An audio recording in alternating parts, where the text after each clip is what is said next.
Finally finally finally বন্ধুরা, আমার সার্টিফিকেটটা কিন্তু সংশোধন হয়ে গিয়েছে। বন্ধুরা, আমার সার্টিফিকেটটি আমি আপনাদেরকে গত ভিডিওতে যে নিয়মটি দেখিয়েছিলাম সেই নিয়ম অনুযায়ী আমার আবেদন করার পরে দীর্ঘ 1 মাস 27 দিন পরে আমার মোবাইলে একটি মেসেজ এসেছে ঠিক এরকম। তো বন্ধুরা, এইখানে লেখা আছে যে আমার সার্টিফিকেটটা অ্যাকচুয়ালি সংশোধন হয়েছে, এই মর্মে তারা অ্যাকচুয়ালি এই মেসেজটা দিয়েছে। তো মেসেজটা দেওয়ার পরে অ্যাকচুয়ালি আমরা কিভাবে বুঝবো যে আমার সার্টিফিকেটটা আদৌ সংশোধন হয়েছে কিনা, আর আমার সার্টিফিকেটটা সংশোধন হলে আমাদের অ্যাকচুয়ালি কী কী লাগবে সেই জিনিসটা তো আমরা জানি না। তো সেটা অ্যাকচুয়ালি আমাদের কনফার্ম হওয়ার জন্য আমরা কিন্তু আমাদের ওয়েবসাইটে ঢুকতে পারি। ওয়েবসাইটে ঢোকার পরে আমরা আমাদের আইডি পাসওয়ার্ড দিয়ে আমাদের স্ট্যাটাসটা চেক করলেই আমরা দেখতে পারবো যে আমাদের সার্টিফিকেটটা কিন্তু সংশোধন হয়ে গেছে। তো বন্ধুরা, সংশোধন হওয়ার পরে আমাদের কিন্তু ফ্রেশ কপির জন্য আবেদন করতে হবে।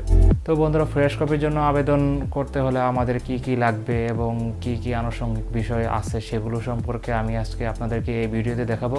সেই সাথে আমি আপনাদেরকে দেখাবো যে অ্যাকচুয়ালি ফ্রেশ কপি আবেদনের জন্য আমাদের কত টাকা চার্জ লাগতে পারে, কি কি খরচ লাগতে পারে, তাছাড়া আপনার ফ্রেশ কপির জন্য কি কি ডকুমেন্টস আমাদের নিয়ে যেতে হবে, হ্যাঁ, এবং কতদিন লাগতে পারে সেই বিষয় নিয়ে আজকে আমি আপনাদের সাথে আলোচনা করব। আশা করব আমার এই ভিডিওটা আপনারা এনজয় করবেন।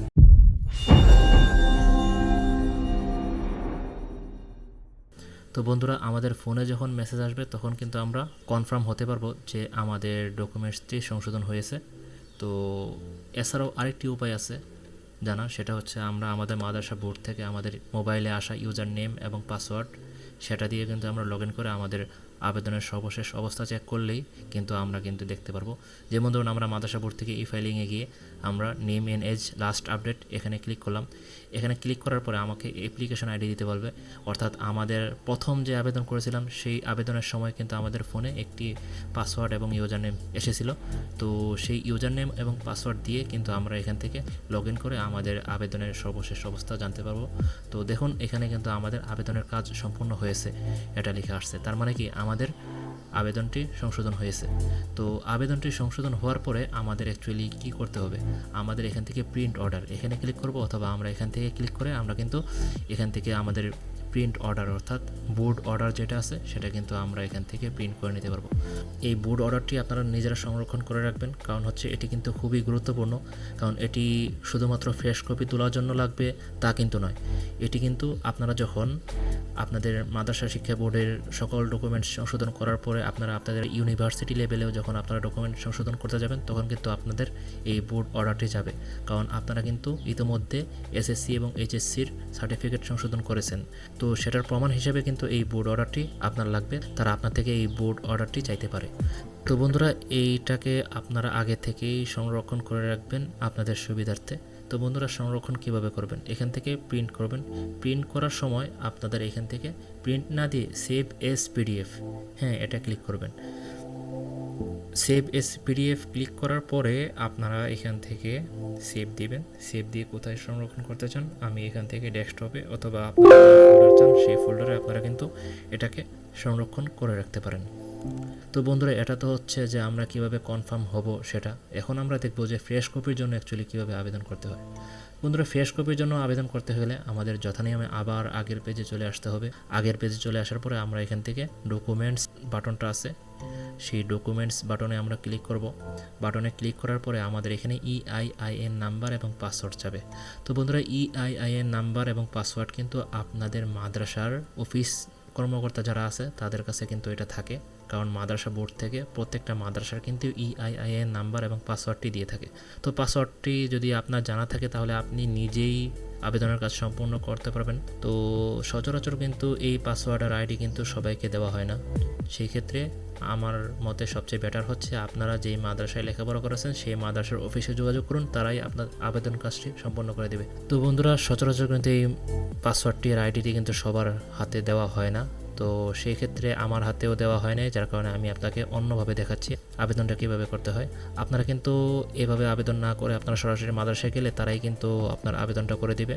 তারপরও আমি আপনাদের সুবিধার্থে দেখাচ্ছি যে অ্যাকচুয়ালি আবেদনটা অ্যাকচুয়ালি কীভাবে হয়। ঠিক আছে, আমি সেটা আপনাদেরকে অন্যভাবে দেখাচ্ছি। তো বন্ধুরা এরকম অপশন আসার পরে আপনারা এখান থেকে কিন্তু লগ ইন বাটনে ক্লিক করবেন। লগ ইন বাটনে ক্লিক করবেন, আপনাদের EIN নাম্বার এবং পাসওয়ার্ড দিয়ে আপনারা কিন্তু এখান থেকে লগ ইন বাটনে ক্লিক করবেন। তো লগ ইন বাটনে ক্লিক করার পরে আমাদের এখানে আরেকটি অপশন আসবে, তো সেখানে আমাদের কিন্তু ডকুমেন্ট উত্তোলনের অনলাইন আবেদন ফর্ম এটি কিন্তু আমাদের আসবে। তো এখান থেকে আমরা কিন্তু দেখে নিতে পারবো যে আমাদের প্রত্যেকটা ডকুমেন্টস তুলতে কত টাকা লাগবে, অর্থাৎ চার্জ কত, এটা কিন্তু আমরা এখান থেকে কিন্তু পরিষ্কারভাবে জেনে নিতে পারতেছি। তো বন্ধুরা দেখুন আমাদের এখান থেকে কত টাকা চার্জ লাগবে। তো জেডিসির ক্ষেত্রে নিবন্ধন কার্ড 300, এডমিট কার্ড 300, ট্রান্সক্রিপ্ট 500 টাকা, ট্রান্সক্রিপ্ট অথবা মার্কশিট, আর সনদপত্রের জন্য আপনার 500 টাকা। তাই টোটাল কত টাকা হলো? 1600 টাকা। 500 500 300 300, এই টোটাল 1600 টাকা একটি পরীক্ষার সকল ডকুমেন্টস তুলতে আমাদের লাগবে। তো একটি পরীক্ষার সকল ডকুমেন্টস তুলতে যদি 1600 টাকা লাগে, তাহলে দুইটি পরীক্ষার জন্য 3200 টাকা, আবার তিনটি পরীক্ষার জন্য 348 টাকা। তো এভাবে যতগুলো পরীক্ষার ডকুমেন্টস আপনি তুলতে যাবেন, তো ততগুলোর জন্য 1600 টাকা করে বাড়তি যোগ করতে হবে আপনার। তো এই হচ্ছে মূলত আমাদের আবেদন ফি এর পরিমাণ। তো বন্ধুরা যখন আপনারা এই পেজে আসবেন, আসার পরে এখান থেকে আপনারা কিন্তু ফ্রেশ কপির জন্য এইভাবে আবেদন করবেন। তো ফ্রেশ ডকুমেন্টসের ধরন যেই অপশনটা আছে, ডকুমেন্টসের ধরনে গিয়ে আপনারা এখান থেকে ফ্রেশ কপি এটা সিলেক্ট করবেন। তো ফ্রেশ কপি সিলেক্ট করার পরে বন্ধুরা এখান থেকে নেক্সটে ক্লিক করবেন, আরেকটি পেজ আসবে। সেই পেজের ভিতর আপনাদেরকে দেখাবে যে আপনাদের কোন পরীক্ষার ডকুমেন্টস আপনারা তুলতে চাচ্ছেন। তো আপনারা যদি দাখিল হয় দাখিল দিবেন, আলিম হলে আলিম দিবেন, এবং পাসিং ইয়ার অর্থাৎ আপনারা যেই সালে পাস করছেন সেই পাসিং ইয়ার দিবেন। তারপর এখান থেকে রোল নাম্বার দিবেন, রেজিস্ট্রেশন নাম্বার দিবেন, তারপর এখান থেকে ফাইন্ডে ক্লিক করবেন। তো বন্ধুরা ফাইন্ডে ক্লিক করার পরে আমাদের এখানে কিন্তু এখান থেকে কিন্তু আমাদের নাম এবং আমাদের বাবার নাম, মায়ের নাম, ডেট অফ বার্থ এগুলো কিন্তু আমাদের দিতে হবে। ঠিক এই পেজে যা যা ইনফরমেশন আছে সেই ইনফরমেশনগুলো কিন্তু আপনাদের লাগবে। এটা দেখানোর জন্যই কিন্তু আমি অ্যাকচুয়ালি এই ভিডিওতে এই বিষয়গুলো আপনাদের সামনে নিয়ে আসলাম। তো এখান থেকে যখন আপনারা সকল ইনফরমেশন দিবেন, তো দেওয়ার পরে আপনাদের এখানে ইনস্টিটিউট আছে, ইনস্টিটিউটের ভিতরে কিন্তু আপনাদের মাদ্রাসার নাম, এবং যে প্রতিষ্ঠান আছে সেই প্রতিষ্ঠানের নাম আপনারা দিয়ে দিবেন। তো বন্ধুরা সব কিছু দেওয়ার পরে আপনাদের অ্যাপ্লিক্যান্ট ফটো, এখান থেকে যে অ্যাপ্লিক্যান্ট ফটো আছে সেখানে আপনারা কিন্তু আপনাদের নিজেদের ছবি দিতে হবে, এবং অ্যাপ্লিক্যান্ট মোবাইল নাম্বার। এখন এই মোবাইল নাম্বারের ক্ষেত্রে আপনার মোবাইল নাম্বারটা দিবেন। এই মোবাইল নাম্বারে কিন্তু আপনাদের ইউজার আইডি এবং পাসওয়ার্ড আসবে, এবং এই মোবাইল নাম্বারে কিন্তু আপনাদের সকল প্রকার কনফার্মেশন মেসেজ আসবে। তাই যখন মোবাইল নাম্বারটি দিবেন আপনারা অতি সাবধানে দিবেন এবং ভালোভাবে যাচাই করে নেবেন যে অ্যাকচুয়ালি যে আপনার মোবাইল নাম্বারটা সঠিক আছে কিনা। তো বন্ধুরা এখন এখান থেকে আপনাদের দুটি ফাইল আপনাদেরকে দিতে হবে ফ্রেশ কপির আবেদনের জন্য। তো একটি হচ্ছে যে নাম সংশোধন কপি, অর্থাৎ বোর্ড অর্ডার যেটা আছে সেটা কিন্তু আমাদের এখান থেকে ব্রাউজে ক্লিক করে দিয়ে দিতে হবে। আর আরেকটা হচ্ছে মূল সনদ, অর্থাৎ আপনারা যেই সকল ডকুমেন্টস আপনারা অ্যাকচুয়ালি সংশোধন করতে চাচ্ছেন প্রত্যেকটা ডকুমেন্টস কিন্তু আপনার এখানে দিতে হবে। PDF করে প্রত্যেকটা ডকুমেন্টস আপনাদের দিতে হবে। যদি আপনারা এই কাজটা না পারেন তাহলে আপনাদের নিজে নিজে করার কোনো প্রয়োজন নাই, আপনারা সরাসরি মাদ্রাসার অফিসে চলে যাবেন, সেখানে গিয়ে আপনারা কিন্তু খুব সহজেই তাদের দ্বারা এই কাজটা করে নিতে পারবেন। আপনার কোনো হেজেল এখানে নাই। আমি জাস্ট আপনাদের জানার স্বার্থে এটাকে দেখাচ্ছি। আমি আবারও বললাম, আমি আপনাদের জানানোর স্বার্থে কিন্তু এটা দেখাচ্ছি। এই কাজগুলো কিন্তু আপনাদের না, এই কাজগুলো হচ্ছে যারা মাদ্রাসার কর্মকর্তা তাদের জন্য। তো বন্ধুরা যখন আপনারা ফাইল আপলোড করবেন তখন ফাইল আপলোডের পরে আপনাদের এখানে কিন্তু প্রিভিউ অপশন আসবে। তো প্রিভিউ অপশনে ক্লিক করে আপনারা যে ডকুমেন্টসগুলো আপলোড করেছেন সেটা কিন্তু আপনারা প্রিভিউ আকারে এখান থেকে দেখে নিতে পারবেন। তো তারপরে আপনারা এখান থেকে সাবমিট দিবেন। তো সাবমিট দেওয়ার পরে বন্ধুরা আমাদের এখানে এরকম একটি অপশন আসবে। তো এখান থেকে আমরা দেখতে পারবো যে কী তথ্য আমরা এখান থেকে সাবমিট করেছি। তো এখান থেকে আমাদের আগের যে সিস্টেমটা ছিল এখানে কিন্তু আমাদের প্রিন্ট সোনালী সেবা এবং প্রিন্ট অ্যাপ্লিকেশন, তো প্রিন্ট অ্যাপ্লিকেশনটা এটা আমাদের লাগবে অবশ্যই। আর প্রিন্ট সোনালী সেবা এটা হচ্ছে আমাদের সোনালী সেবা, অর্থাৎ সোনালী ব্যাংকে যে পেমেন্ট করব সেই পেমেন্টের যেই স্লিপটা আছে সেটা কিন্তু আমাদের এখান থেকে প্রিন্ট করলে বের হবে। আর প্রিন্ট অ্যাপ্লিকেশন যেটা, এটা আমাদের প্রিন্ট অ্যাপ্লিকেশনের অপশন, অর্থাৎ আমাদের অ্যাপ্লিকেশনটা ফ্রেশ কপির আবেদনের যে অ্যাপ্লিকেশন আছে ওই অ্যাপ্লিকেশন কপিটা কিন্তু আমাদের এখানে ক্লিক করলে আসবে। তা আর এখান থেকে যখন আমরা প্রিন্ট অ্যাপ্লিকেশন দিব, তো প্রিন্ট অ্যাপ্লিকেশন দেওয়ার পরে আমাদের কিন্তু ঠিক আমাদের এরকম একটি পেজ আসবে। এই পেজটাকে আমরা প্রিন্ট করে নিব অথবা আমরা PDF আকারে এটাকে সংরক্ষণ করব, যাতে করে ফ্রেশ কপি উত্তোলনের সময় আমরা এটাকে দেখাতে পারি। তারপর বন্ধুরা যখন আমরা এখান থেকে প্রিন্ট সোনালী সেবা দেব, প্রিন্ট সোনালী সেবা দেওয়ার পরে আমরা কিন্তু এখান থেকে আরেকটি পেজ আসবে আমাদের, সেটা হচ্ছে আমাদের সোনালী ব্যাংকের পেমেন্ট স্লিপ। অর্থাৎ এখান থেকে আমরা এই কাগজটা প্রিন্ট করে নিয়ে আমরা সরাসরি সোনালী ব্যাংকে গিয়ে আমাদের টাকাটা জমা দিতে পারবো। কত টাকা আপনারা জমা দিবেন এখানে কিন্তু এটা লেখা থাকবে, উল্লেখ করা থাকবে টাকার পরিমাণ। আর এসএল নাম্বার এটা কিন্তু অটোমেটিক্যালি অ্যাকচুয়ালি আপনাদের অ্যাপ্লিকেশনের সাথে অ্যাড হয়ে থাকবে। শুধুমাত্র আপনার অ্যাপ্লিকেশনের জন্য একটি ইউনিক নাম্বার থাকবে, সেই নাম্বার অনুযায়ী সোনালী ব্যাংকের টাকাটা জমা হবে। তো হিসাব নাম্বার এখানে দেওয়া আছে, সব দেওয়া আছে, এগুলো আপনাদের কিছুই করা লাগবে না, জাস্ট অটোমেটিক্যালি কিন্তু এটা সফটওয়্যার থেকে কিন্তু আপনাদের এখানে ইনপুট হয়ে যাবে। তো বন্ধুরা এটা হচ্ছে টাকা পাঠানোর আগের দিনের উপায়, অর্থাৎ 2-3 বছর আগে যে নিয়মটা ছিল এটা হচ্ছে এটা। কিন্তু আমাদের যে নতুন নিয়ম আছে সেই নতুন নিয়মে কিন্তু একটু ভিন্নতা আছে। সেই ভিন্নতা কি আমি আপনাদেরকে একটু দেখাচ্ছি। যে এই ভিন্নতা হচ্ছে যে এইখানে আপনাদের 2টা অপশন আসবে। এখান থেকে কিন্তু আপনারা বিকাশ, তারপরে নগদ, রকেট এগুলোর মাধ্যমে কিন্তু আপনারা এখান থেকে কিন্তু পেমেন্টটা সরাসরি করে দিতে পারবেন। তো বিকাশ, রকেট, নগদ দিয়ে আপনারা যখন পেমেন্ট করবেন তখন কিন্তু অটোমেটিক্যালি কিন্তু আপনাদের পেমেন্টটা নিয়ে নেবে, অর্থাৎ 1-2 দিন কিন্তু অপেক্ষা করতে হবে না। যখন পেমেন্ট করবেন ঠিক তখন আপনাদের পেড দেখাবে। এখানে দেখুন পেমেন্ট যে অপশনটা আছে, তো পেমেন্ট অপশনের ক্ষেত্রে আমাদের এখানে কিন্তু কি লেখা আছে, তো এখানে লেখা আছে আমাদের বন্ধুরা পেন্ডিং। তো পেন্ডিং লেখাটা কিন্তু তখন আর থাকবে না যখন আপনার পেমেন্টটা সফলভাবে সম্পন্ন হবে। তো বন্ধুরা যখন পেমেন্টটা সফলভাবে সম্পন্ন হবে তখন কিন্তু আমাদের এখানে কি লেখা আসবে, পেইড লেখা আসবে। তো পেইড লেখা আসলে আমরা বুঝবো যে আমরা যেই টাকাটা পাঠিয়েছি সেই টাকাটা কিন্তু সফলভাবে সেন্ড হয়েছে। তো বন্ধুরা এখানে আরও একটি গুরুত্বপূর্ণ বিষয় আছে, সেটা হচ্ছে আমরা যখন অনলাইনে মোবাইল ব্যাংকিংয়ের মাধ্যমে আমরা যখন ফিটা পরিশোধ করব, তো ফিটা পরিশোধ করার সময় আমরা চেষ্টা করব মাস্ট বি টাকাটা বিকাশে পেমেন্ট করার জন্য।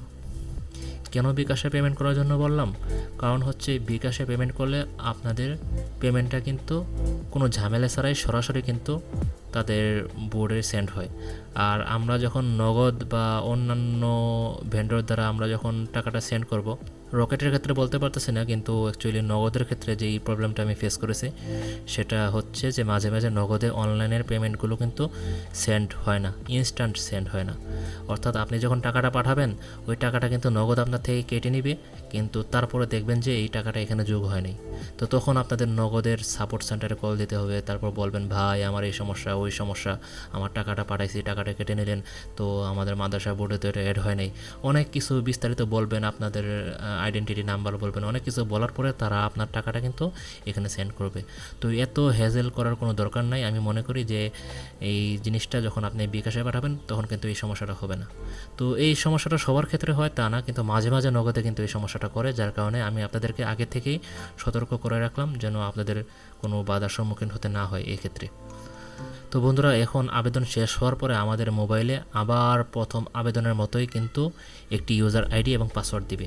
সেই ইউজার আইডি এবং পাসওয়ার্ড দিয়ে আমরা কিন্তু আমাদের ডকুমেন্টসের লাস্ট অবস্থা সম্পর্কে আমরা জানতে পারবো। তো বন্ধুরা ডকুমেন্টসের লাস্ট অবস্থা সম্পর্কে জানতে হলে আমরা এখান থেকে ডকুমেন্ট লাস্ট আপডেট এখানে যাব। এখানে যাওয়ার পরে আমরা এখান থেকে আমাদের যেই ডকুমেন্টসের যেই আইডি এবং পাসওয়ার্ডটা আমাদের মোবাইলে আসবে সেইটা দিয়ে আমরা কিন্তু এখানে ফাইন্ডে ক্লিক করব। ফাইন্ডে ক্লিক করার পরে আমরা কিন্তু এখান থেকে আমাদের ডকুমেন্টসের সর্বশেষ অবস্থা সম্পর্কে জানতে পারবো। তো দেখুন এখানে লেখা আছে কি, আপনার আবেদনের কাজ সম্পূর্ণ হয়েছে, বুথ থেকে ডকুমেন্ট সংগ্রহ করার জন্য জানানো যাচ্ছে। তো এই কথাটা কেন লেখা হয়েছে, কারণ কিন্তু আমি যখন আবেদন করলাম 2 দিনের মধ্যে কিন্তু আমাদের ফ্রেশ কপিটা কিন্তু প্রিন্ট হয়ে গিয়েছে, যার কারণে কিন্তু আমাদের সর্বশেষ অবস্থা যেটা সেটা হচ্ছে এটা যে আমাদের ফ্রেশ কপিটা প্রিন্ট হয়েছে, বোর্ড থেকে আমাদের গিয়ে নিয়ে আসতে হবে। আর আপনারা যখন নতুন নতুন ফ্রেশ কপি আবেদন করবেন তখন কিন্তু এই জিনিসটা থাকবে না, তখন থাকবে প্রক্রিয়া দিন বা অন্য কিছু। তো এটার জন্য ঘাবড়াবেন না, 2-3 দিন বা 7 দিনের মধ্যে কিন্তু এটা যখন প্রিন্ট হয়ে যাবে তখন কিন্তু আপনাদের এই অপশনটা দেখাবে। আর আরেকটা জিনিস আপনাদেরকে বলছিলাম যে আপনারা যখন আবেদনটা করবেন আপনার পেমেন্টটা যখন সাকসেসফুলি যখন সেন্ড হবে, তো সেন্ড হওয়ার পরে কিন্তু আপনাদের এখানে পেইড লেখা আসবে, ঠিক আছে। এই জায়গাটার ভিতরে আপনারা কিন্তু দেখতে পারবেন যে আপনার পেইড লেখা, ঠিক আছে। তো এটা কিন্তু যখন আপনারা টাকাটা পাঠাবেন না তখন কিন্তু আপনাদের এখানে কিন্তু পেন্ডিং লেখা আসবে। তো বন্ধুরা সব কিছুই তো বুঝলেন, এখন আপনারা নিজে নিজে আবেদন করে ফেলুন। আশা করি আপনার ডকুমেন্টটি সফলভাবে আপনারা সম্পন্ন করতে পারবেন। আর যদি কোনো সমস্যা হয় তাহলে কমেন্টে আমাকে জানাবেন, ইনশাআল্লাহ আমি রিপ্লাই দেওয়ার চেষ্টা করব। ধন্যবাদ। তো বন্ধুরা দেখে নিলেন আবেদন কীভাবে করতে হয়, এবং আপনারা এটাও জেনে নিলেন যে আপনারা কীভাবে নিজেরা ফ্রেশ কপির জন্য আবেদন করবেন, এবং সমস্ত প্রসেসটা কিন্তু আপনারা নিজেরা সমাধান করবেন, সেটা কিন্তু আপনারা নিজেরাই জানতে পারলেন। আর আপনারা এটাও দেখলেন যে ফ্রেশ কপির যে চার্জ আছে সেই চার্জটা কতটুকু আমাদের লাগতে পারে, অর্থাৎ আমাদের অ্যাডমিট কার্ড এবং আমাদের রেজিস্ট্রেশন কার্ড যদি আমরা তুলতে চাই তাহলে কিন্তু আমাদের 300 টাকা করে লাগবে প্রত্যেকটা কপির জন্য। আর যদি আমরা সার্টিফিকেট এবং ট্রান্সক্রিপ্ট তুলতে যাই তাহলে কিন্তু আমাদের প্রত্যেকটার জন্য কিন্তু 500 টাকা করে লাগবে। তো বন্ধুরা, যদি আমার এই ভিডিওটি আপনার জন্য হেল্পফুল হয়ে থাকে মনে করেন, তাহলে কিন্তু আমার চ্যানেলটাকে অবশ্যই সাবস্ক্রাইব করে রাখবেন, যেন আমি আপনাদেরকে পরবর্তীতে এই ধরনের আরও ভিডিও দিয়ে আরও সহযোগিতা করতে পারি। বন্ধুরা, এর পরের ভিডিওতে অ্যাকচুয়ালি আমি দেখাবো যে ফ্রেশ কপির আবেদনের পরে অ্যাকচুয়ালি আমাদের সেই ফ্রেশ কপি গ্র্যান্টেড হওয়ার জন্য কতদিন সময় লাগে, এবং তারপর আমি অ্যাকচুয়ালি আপনাদেরকে দেখাবো যে কি কি ডকুমেন্টস নিয়ে যেতে হবে আমাদের ফ্রেশ কপিটা বোর্ড থেকে তোলার জন্য। তো ততক্ষণ বন্ধুরা অপেক্ষা করতে থাকুন আর সাবস্ক্রাইব করে আমাদের চ্যানেলের পাশেই থাকুন। ধন্যবাদ সকলকে।